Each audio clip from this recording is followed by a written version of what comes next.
সবাইকে বৃষ্টি ভেজা শুভ সন্ধ্যার শুভেচ্ছা। যদিও এখন আর বৃষ্টি হচ্ছে না, সকাল থেকে তো প্রচণ্ড বৃষ্টি হয়েছে। আর আজকে তো যেহেতু মঙ্গলবার, এমনি বজরংবলীর উপোস, তারপরে আবার জয় মঙ্গলবারের উপোস, তো নিরামিষ তো খেতেই হবে। আর কি খাবো ভাবছিলাম সন্ধেবেলায়, তো দেখি মা এখানে বানাচ্ছে হচ্ছে ঢোকলা, যেটা খেতে তো ভীষণ ভালো লাগে আর মা ভীষণ ভালো বানায়ও।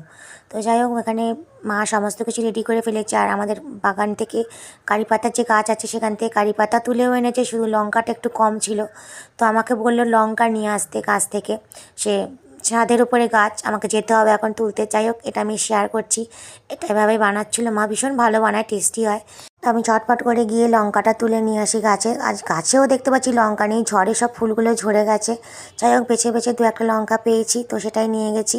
তো মা এখানে যেটা দেয় না ঢোকলার ওপরে যেটা দেয় সেটা বানাচ্ছে, মিষ্টি মিষ্টি টক টক কারি পাতা, সর্ষে, কাঁচা লঙ্কা, লেবুর রস দিয়ে এটা দারুণ হয়। এই জিনিসটার জন্যই বিশেষ করে খেতে ভালো লাগে।